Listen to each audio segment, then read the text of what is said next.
Muy buenas tardes, hermanos. Doy gracias a Dios por el privilegio de hacer uso de su palabra y compartir con ustedes este mensaje en el nombre de Jesucristo nuestro Salvador.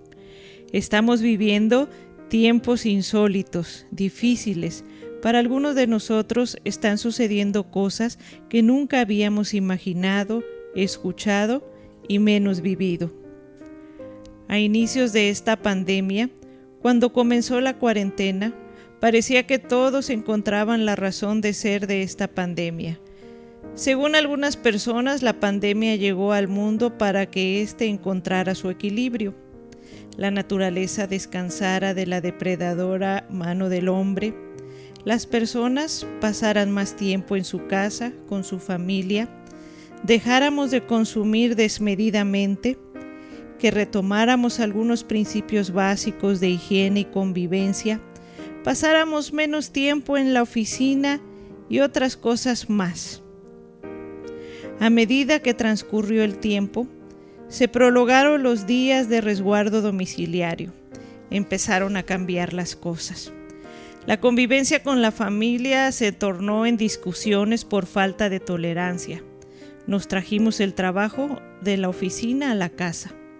Empezaron a llegar los momentos de depresión y ansiedad. Y el consumismo y materialismo regresó, pero ahora en la modalidad de compras en línea, comercio electrónico y hot sale. Al parecer, de nuevo, nuestro enemigo el diablo, con su astucia, encontró estrategias para desviarnos o distraernos del plan perfecto de Dios. Porque nosotros creemos que Dios siempre tiene el control de todo lo que sucede y que tiene un propósito, todo lo que a este mundo le ocurre. Romanos 8:28 dice: y sabemos que a los que a Dios aman, todas las cosas les ayudan a bien, es a saber, a los que conforme al propósito son llamados. ¿Nosotros amamos a Dios? Yo creo que la respuesta es sí. Y la pregunta sería entonces, ¿todo lo que ahora me está sucediendo me está ayudando para bien? El título de este mensaje es Enséñanos sabiduría. Hermano, nos hemos preguntado cuál es el propósito de esta pandemia, de esta crisis mundial. ¿Qué espera Dios de nosotros?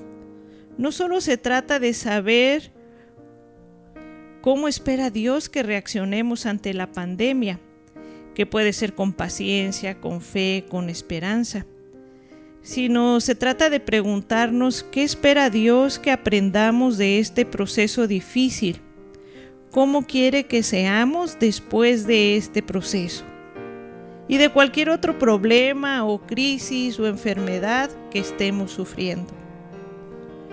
Por ejemplo, antes de toda esta pandemia, todos estábamos enfocados en lo inmediato, lo ordinario, lo superficial, lo material, es decir, en el hacer. Después, esperemos que al terminar todo esto, estemos más enfocados en lo eterno, lo extraordinario, lo trascendental, lo espiritual. Es decir, que nos enfoquemos en el ser. Por ejemplo, antes buscábamos de Dios en el templo. Ahora, y esperemos que también después de todo este proceso, nuestra búsqueda de Dios sea más en nuestro cuarto o cámara secreta. Por eso clamamos siempre al Señor, enséñanos sabiduría. Parece simple y sencillo pasar de un punto a otro, ¿no lo creen? Del antes al después. Tal vez sí, pero sin la ayuda de Dios no lo podremos lograr. Por eso siempre que nuestro clamor sea, enséñanos sabiduría. ¿Pero qué es la sabiduría? La sabiduría se parece a la inteligencia, pero tiene algunas diferencias. Por ejemplo, inteligencia es hacer cosas correctamente. La inteligencia se habla de conocimiento, de ciencia, de inteligencia, de datos, de información, de teoría.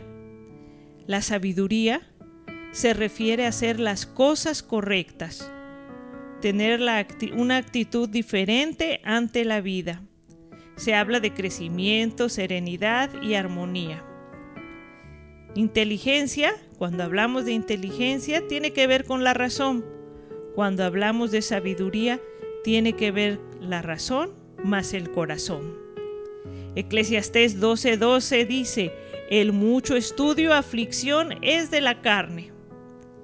Pero Proverbios 1:7 dice: el principio de la sabiduría es el temor de Jehová. Hablar solo de inteligencia es hablar de aflicción. Hablar de sabiduría es hablar de paz. Pero lo que necesitamos es un equilibrio. Proverbios 3:13 dice: bienaventurado el hombre que halla la sabiduría y que obtiene la inteligencia. Ambas son necesarias.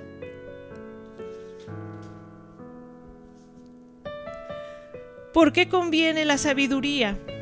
En Proverbios 2, del 1 al 21, podemos encontrar muchos beneficios de esta, pero tan solo vamos a leer estos primeros 3 versículos.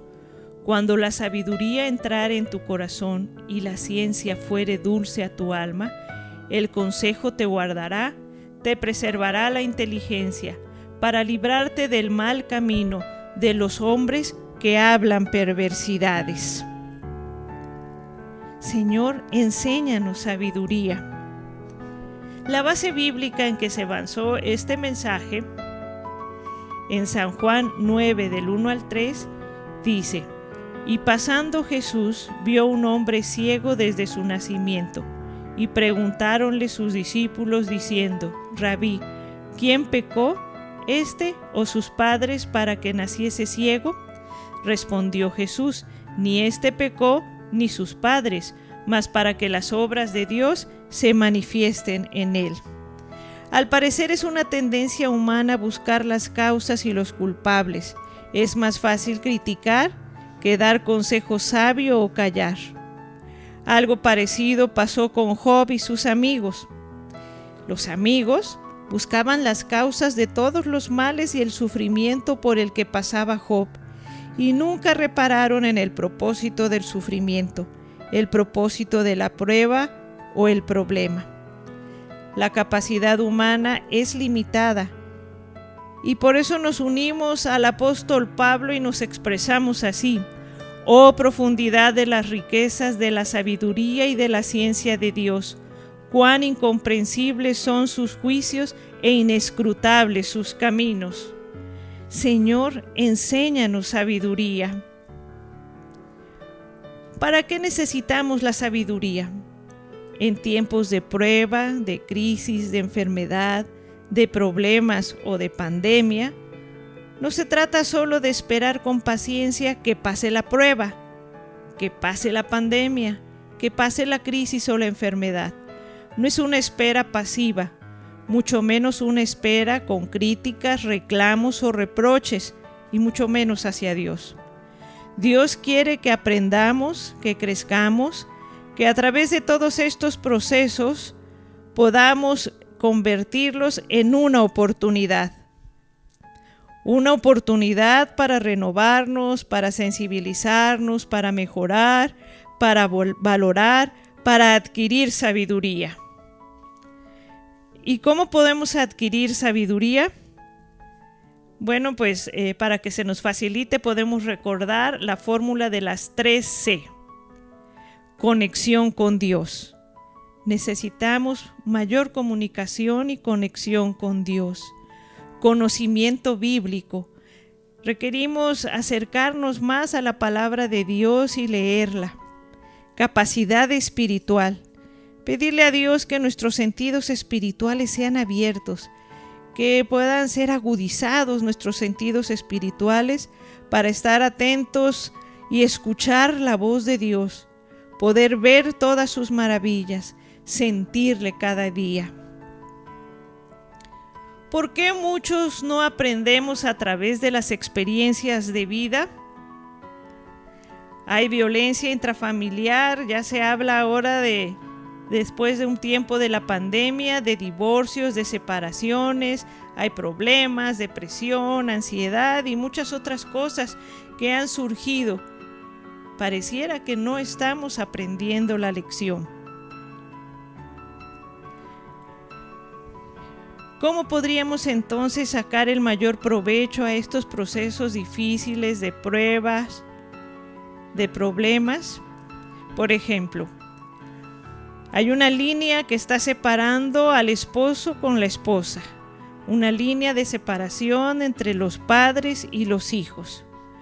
Y para lograr que se acerquen más el esposo y la esposa, los padres y los hijos, es necesario enfocarnos en Dios. Cuando cada uno de nosotros nos enfocamos más en Dios, ponemos nuestra vista en Dios, la línea de separación disminuye y se acerca más el esposo a la esposa y el padre a los hijos, como lo podemos ver en la diapositiva. Cuando nos enfocamos entonces así y Dios es nuestro centro, nuestra prioridad, nuestra meta, todo obra para bien, todo tiene sentido, encontramos el propósito de nuestra vida, nuestra razón de ser y de servir. Unámonos a la petición del salmista, de Moisés, repitamos juntos: enséñanos de tal modo a contar nuestros días que traigamos al corazón sabiduría. Dios te bendiga.